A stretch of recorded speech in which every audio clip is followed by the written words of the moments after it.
What's going on, everyone? Thank you so much for tuning in to another episode of the Ducks Dish podcast. I'm your host, Max Torres with Scoop Duck on 3, coming to you on a Tuesday, November 19th, 2024. As we have reached the Oregon bye week, the number one Ducks survived against the Wisconsin Badgers 16-13 over the weekend on the road out in Madison, Wisconsin. They reached the bye week, and we have some recruiting headlines, some recruiting tidbits and notes to get into, all of that and more on today's episode. If you haven't already, make sure to like the video and subscribe to the channel as we are on the road to 2,000 subs, and we need your help to get us there. And joining me on today's episode is Scoop Duck owner and publisher Justin Hopkins. J-Hop, how we doing? Good. Back from Madison. Had a long flight yesterday, but I'm back, and I feel like I missed a lot by not being on the boards quite as much as I would be normally every day sitting at home, but had an absolute blast. Probably ran into 24 people that recognized me and mentioned Scoop Duck and appreciated either our work on the site or here on the YouTube or the podcast. Any of those three. Love meeting people and saying hi to them in person and shaking their hands and stuff like that. So I've had a fun couple days, but I'm ready to get back to it. No doubt. Okay. Yeah. So we'll get into the game a little bit more in a second here, but I got to get some of your thoughts on just Madison as a college town, because the only trip I've made to the Midwest is to the Ohio State game a couple of years ago when Oregon and the Buckeyes faced off. So that was a phenomenal trip. I got to go alongside some buddies and work the game. That was in the Mario Cristobal era, of course. But what were your thoughts? I know you wrote a little bit about it on Scoop Duck the other day, but just give us some of the highlights and takeaways from Madison. Yeah, I mean, first and foremost, I think a lot of people have echoed what I'm about to say. It was the people. Like, it was the people that made the trip. And what I mean is just Wisconsin fans, local people there, so welcoming and so nice. I didn't have a bad interaction. Feel like I made a ton of friends that were, not duck related people. And I really, really, really appreciated that about the city. And we just had people, it was me and my buddy, and we would just have people come up and, hey, thanks for being here. Love to see that you guys traveled. And that was before and after the game. So that was phenomenal. Totally different experience. And we were trying to explain that to a lot of Wisconsin fans, like, hey, look, here's Camp Randall, and basically surrounded by houses and businesses and bars. And like, they don't have a single parking lot to go to the stadium. And so we were trying to explain, well, Austin Stadium is much different, where basically it's surrounded by parking lots.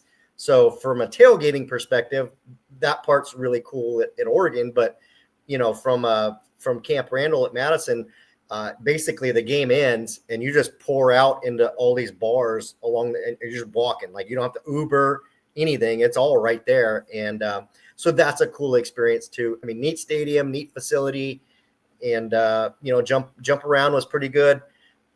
It was good, and I was glad I was there for it. Shout's still better. I'm not gonna lie. I know I'm biased. Shout was still better, and it's jump around was good, but shout's pretty legit on its own right. So love both traditions. Tons of great restaurants, tons of great bars. Just, I don't know. I think I encapsulated it all, but again, I'll circle back. I think it was the people, man. There were some amazingly nice people, and I really appreciated that.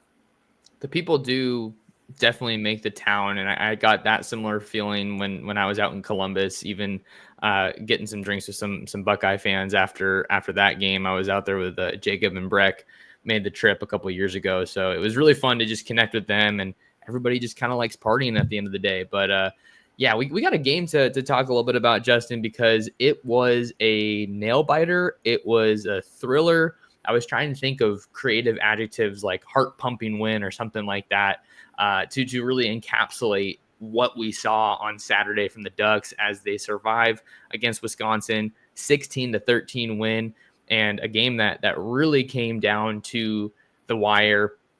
We'll definitely talk at length about the offense, but for me, Justin, the story was the defense, because they just kept showing up. And I don't think Wisconsin is a super talented offense. I don't think a lot of people will tell you that, but I think it was more about just how dominant that Oregon defense was, led by guys like Mateo Uyunglele, Tatum Tuioti. Brandon Johnson had some great plays for the Ducks secondary. Jamari Caldwell, of course, had that pass deflection that led to Mateo's game-sealing interception at the end of the game. So you were getting contributions from just about everyone. And let's not forget the Ducks didn't have Jordan Birch available, so it could have been even uglier theoretically. But man, watching that game back, just that the defense is such a force, and they really carried the weight, I think, in this win.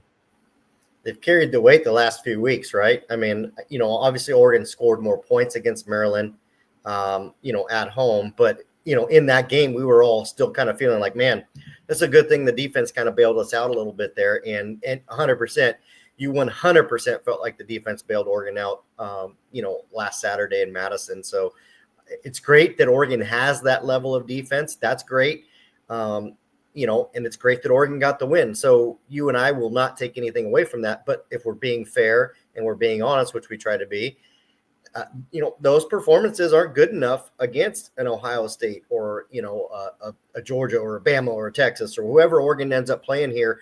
And those performances might not even be good enough for Washington next weekend because they're not that good. Washington isn't that good. But this is their Super Bowl. They're coming to Eugene, and they're going to give Oregon their best shot, just like Maryland gave Oregon their best shot, just like Wisconsin. I mean, that was a common theme with a lot of Wisconsin fans, after the game. A lot of them would say, hey, you guys kind of got lucky, and they were not being jerks about it. That was probably a fair statement. They weren't being jerks. You guys kind of got a little lucky, but, man, we gave you guys a run. And it was like, Wisconsin played great. Their offensive line is some big dudes. I think that I felt like Wisconsin, had they stuck to the run maybe a little more consistently, they might have won that game. Clearly, quarterback is not the strength of their team. I know it's their backup, obviously losing Van Dyke in the first game of the year. But just because it's your second string guy, you've had him basically all season. So I don't view it that way personally. They played Oregon tough. They had a sound defensive game plan to basically kind of keep everything in front of them and just kind of make Oregon earn it. I felt conversely, Oregon got away from the run a little bit, and I didn't love that. But yeah, circling back, defense definitely stole the show. Sappington kind of stole the show as well. It was nice to see him just be consistent. I remember one time kind of sitting where I was, and keep in mind, I think I was two of like four people that probably had green on where I was sitting. It was just nothing but red. All of them were nice, but it was a couple of times where I'm like, Oregon would go back for the field goal. I go, oh boy, here we go. They'd be like, what? I'm like, it's kind of always dicey on when this happens. And Sappington came through, had a perfect game. So yeah, I tip my cap to the defense. I tip my cap to the special teams, and I tip my cap to Dan Lanning because, as we know, it takes the quality of leadership to kind of say, hey, look, we're down, but we're not out. Let's go ahead and fight this thing through. And they did. That game to me really just felt like a heavyweight fight, just big punch after big punch for both teams, and certainly a fair share of jabs, just a sustained battle at the line of scrimmage. And I think that just looking back on the offensive performance, I think the offensive line played fairly well. The Ducks did, again, rotate between Dave Iuli and Kavika Rogers at that right guard spot, but I think they both had their bright moments, and they're getting their legs under them a bit more. For me, I think, well, first of all, there's no one on this Oregon offense that is happier for this bye week than Jordan James, in my opinion, because they have just given that guy the lion's share of carries, as they should. I mean, he is clearly the best running back on this team, and he finished the game with, I think the broadcast at a career high, Justin, 25 carries on the night for 121 yards and 1 touchdown, averaging 4.8 yards a carry. But the story behind that, no one else really could run the ball. I mean, Dylan Gabriel finished with 7 net yards. He got sacked twice, but they credited him with 11 rushes on the night. Noah Whittington, just 3 carries. And then, of course, Ross James on that fake field goal later in the game. So as great of a performance as it was from Jordan James, Dylan Gabriel had some really clutch runs to his credit. I don't know, that's a little bit of a concern for me coming out of this game, is just what do the Ducks have behind Jordan James? Obviously, Noah Whittington is the go-to answer, and Jaden Lamar is, and Jay Harris maybe, but is that going to be enough for them moving forward? I think those are talented players, but we just haven't seen enough consistency, in my opinion, for me to feel very confident in what I think is a good running back room, but maybe just hasn't been tapped into quite enough. Yeah, I thought Noah Whittington had a strong couple weeks ago, but it has since not, played to the level of James. And so, I mean, yeah, I think you raise a little bit concern there, because if anything were to happen to James, it would make you, wonder how effective the run game would be for Oregon. Because let's keep in mind, one of the best aspects of this Oregon offense is just the fact that it's so versatile, right? They got the short passing game, long passing game, run game. Sometimes one thing is working, sometimes, maybe the run game's not working, so you check to something else. And Jordan James, he was, I think we could say he was questionable heading into that game. Obviously, it looked like he was good to go, but I'm sure he's still feeling the effects of he was going into the game kind of nicked up. I'm sure he came out of 25 carries. When Noah Whittington was out there on Saturday in Madison, he just was ineffective. It wasn't working. So, hopefully they can continue to build on that, and maybe Noah Whittington can get a couple of those good games back. And I love this. We all were aware of, how many games Oregon had played between bye weeks and how critical this bye week was coming up. But you never heard Dan Lanning or any of the staff talk about that and be like, oh man, but guess what? We've played 7 games in a row or what. They didn't use that excuse, but to me, it was abundantly clear on Saturday. It had taken its toll. I mean, you could just tell the guys were sluggish, a step slower, just they're beaten up. I get it. I'm not picking on them. I get it. And so hopefully my hope is that, Oregon didn't use it as an excuse, but hopefully we as media or analysts, or whatever, can see a different maybe version, a more refreshed version of Oregon against Washington coming out of this bye week. And I really do expect we will. And to that point with the bye week and the 8 straight games, Justin, I think this win over Wisconsin it's something that is really going to just help solidify this team even more, help strengthen that bond and the chemistry, because everybody in that locker room can tell you, hey, that probably wasn't our best game of the year, but we got it done. And our backs were against the wall. We needed some big plays. I'm sure Dan Lanning at some point said, hey, you guys are, tired right now and you're getting the heck kicked out of you in some aspects, but I just need a little bit more. And they were able to get that. So I think that you want to have a win. You don't want a game to be this close, but I think that this win is going to help fuel them for what's beyond later on in this season and what they ultimately really want to achieve. So a little close for comfort. I can definitely acknowledge that, but I think there is some serious value in being able to just gut out a win like this in the heart of Big Ten country on a Saturday night, and it's cold and it's in November. Yeah. I mean, if you go and look at it, just kind of simplify things, everything was in Wisconsin's favor heading into this game. Of course, Oregon was the favorite. They're the number 1 team, but you're looking at Wisconsin. They had the bye week leading into it. Oregon obviously did not. Oregon's playing its 8th game. It's on the road. It's 2-hour time difference, like travel, body wear, just everything was kind of lined up for Wisconsin to have it. And it was a hostile environment. They did a good job. They were loud. Like, you look at everything, it's like, okay, this is kind of a perfect storm for Wisconsin and a worse storm for Oregon. And like you said, there is a ton that Oregon's going to benefit from winning that game. Like, you go back in the locker room and be like, hey guys, it wasn't pretty, but way to grit it out. Like, you're going to look at the guy to the right and you and the left of you like, hey, thanks, brother. Thanks for fighting. Thanks. Hey, Mateo, thanks for stepping up in that play. Hey, Jamari, thanks for stepping up in that play. Hey, Sappington, thanks for making those kicks. Like, you just start looking at like, hey, maybe it wasn't the normal guys we expected to step up, but they did. And so, now Oregon obviously looks to get healthy. Maybe Jordan James has a little bounce back. Maybe Dylan Gabriel's feeling fatigue that we don't really know about. I mean, just he's taken some hits. He got hit pretty good at Wisconsin. Sacked twice. Yeah, and there was one time he got up and he had a little hitch in his giddy up. And it's like, oh, there you go.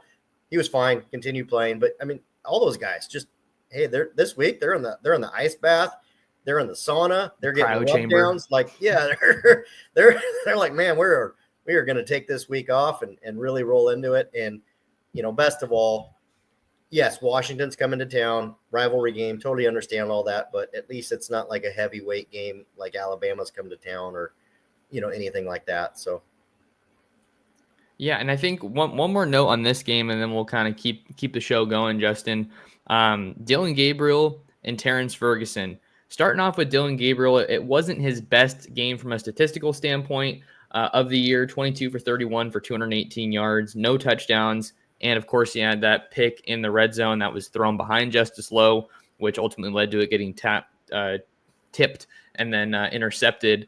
So that's something you don't want to see, but he still had some really, really clutch plays, a couple of runs. He had that one run up the left side of the field where he just planted his foot close to the sideline and then got like another 10 or 15 yards, which was just great. I thought his pocket presence was pretty good at times, but there's also times where he just, it's like, hey, does he want to run it? Does he want to hang on to it? And it just kind of looks like, I don't even know, like just stuck in the pocket. But there was a couple of really good plays, where he bailed out, seeing some blindside pressure that I thought was impressive. Then, of course, that fourth down throw to Terrence Ferguson late in the game to keep the sticks going, just on an absolute line. That was one of the big highlights that stuck out to me. And then you had the screen with Terrence Ferguson. I thought that was great. Every time they call that, it always seems to come at the exact right time.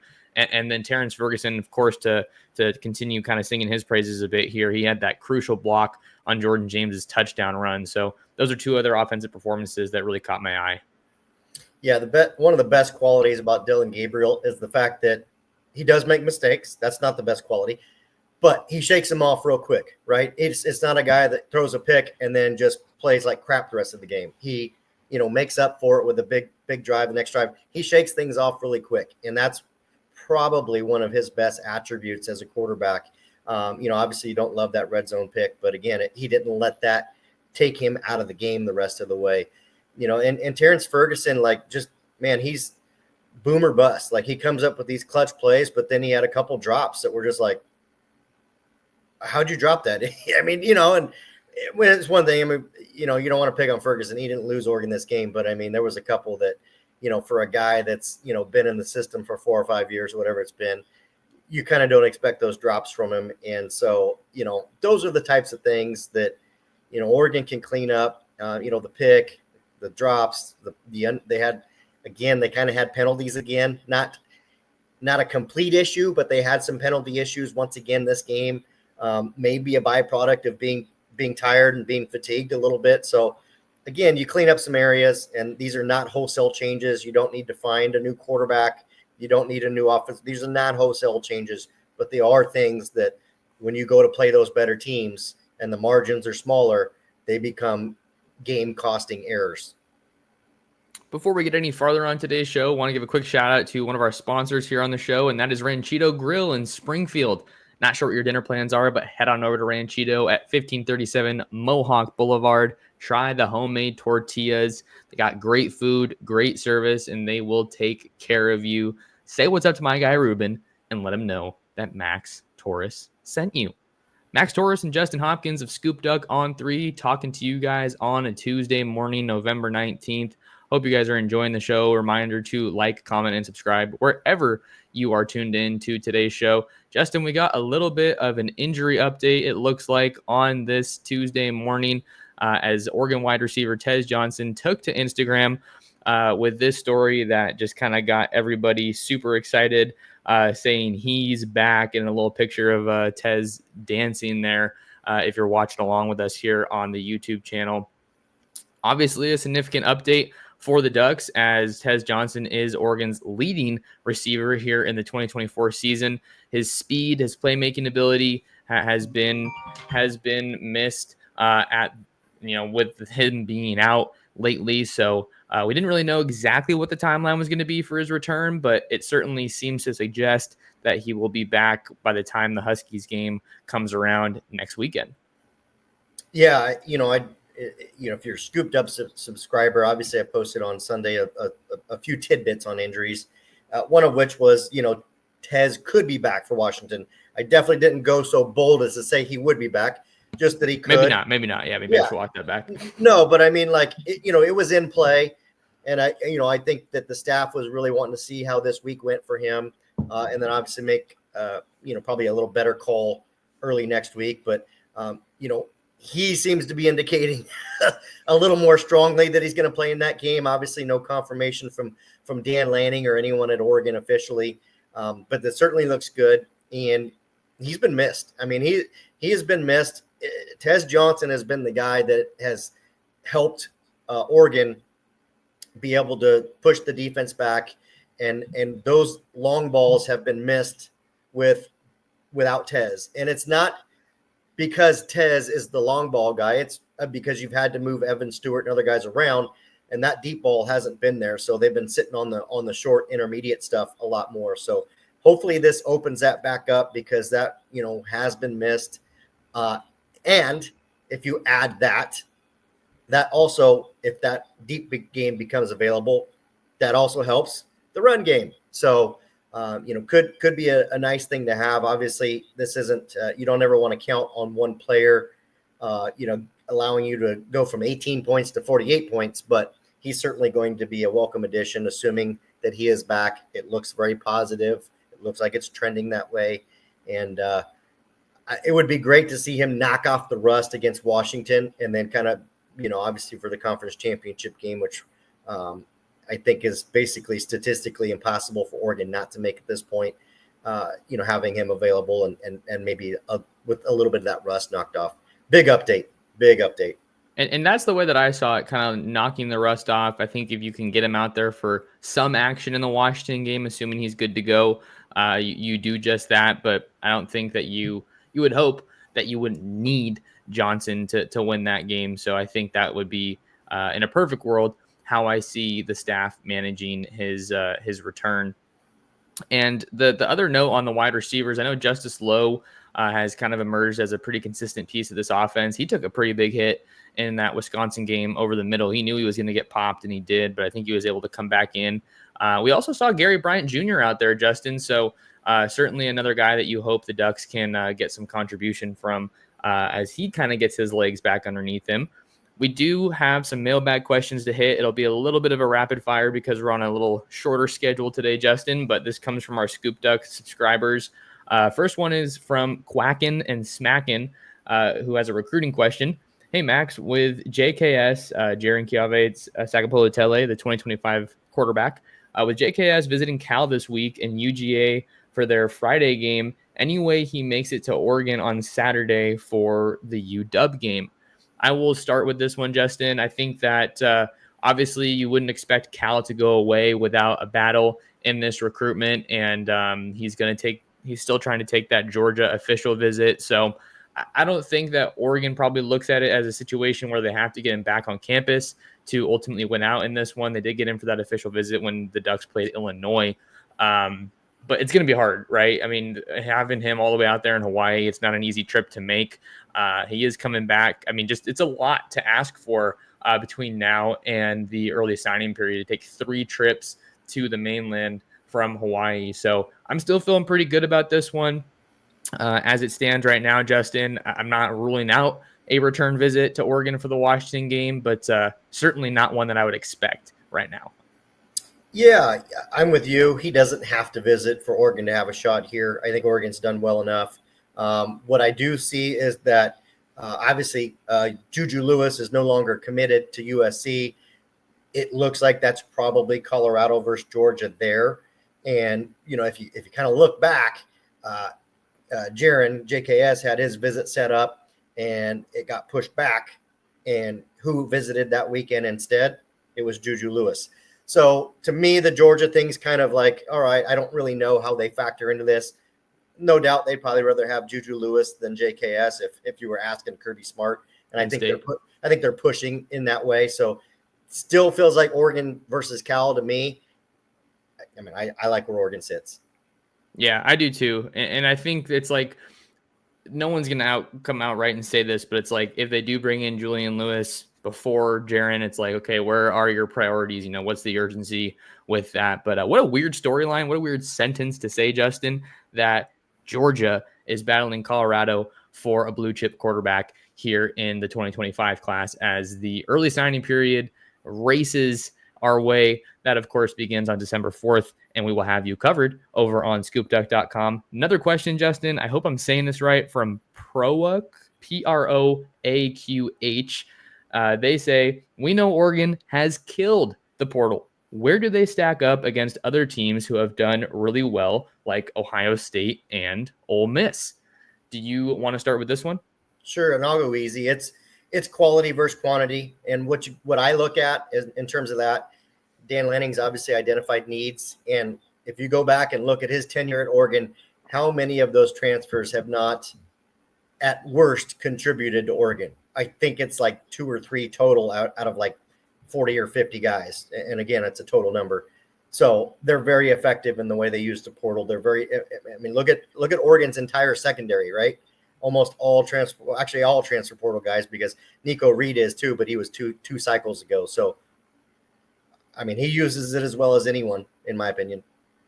Yeah, they're doing a really good job. I think the biggest thing, they are very strategic about how they use it, and they are, I think, just as capable of getting these top guys as Ohio State and Ole Miss are in this question. I don't know if Lanning's going to take the Portal King title away from Lane Kiffin right now as it stands. But yeah, to your point, very effective, very high hit rate. I didn't expect the Ducks to go as hard as they did last offseason in the portal, but you can see why they did. Look at the record and look at what they're doing. And the roster composition and the roster makeup is just tremendous. We got one more, Justin, to get into here, and then we will sign off for today. A little bit of a two-parter here, but again, recruiting focused. This one comes from Damas Quack, who asks Kendre Harrison reclass. And then the second part is confidence for Oregon to hold on to Dallas Wilson. I can go ahead and start with this one, Justin. We'll probably have some more later this week on this, but I did put my RPM pick in for Oregon to land 5-star tight end Kendre Harrison in the 2026 class out of North Carolina. It does seem like there's some chatter. I don't know if I'll go as far as calling it buzz for a potential reclass, but I'm going to try to do some digging and turn up if that is a legitimate possibility. We know, of course, that Oregon is still recruiting a pair of tight ends in Lincoln Cure and Andrew Olesh, committed to Kansas State and Michigan, respectively. If Harrison were to reclass, it would have to be something that comes together pretty quickly and something that would be, in the works for a long time, because he's supposed to announce his commitment on November 30th.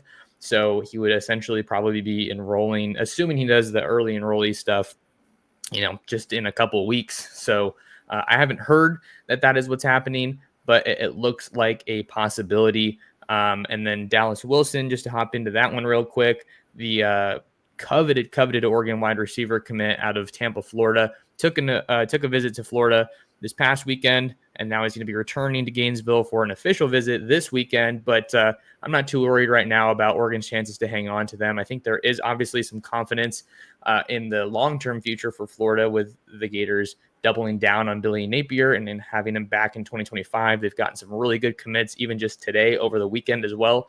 But I think Oregon feels good about their chances to hang on to him.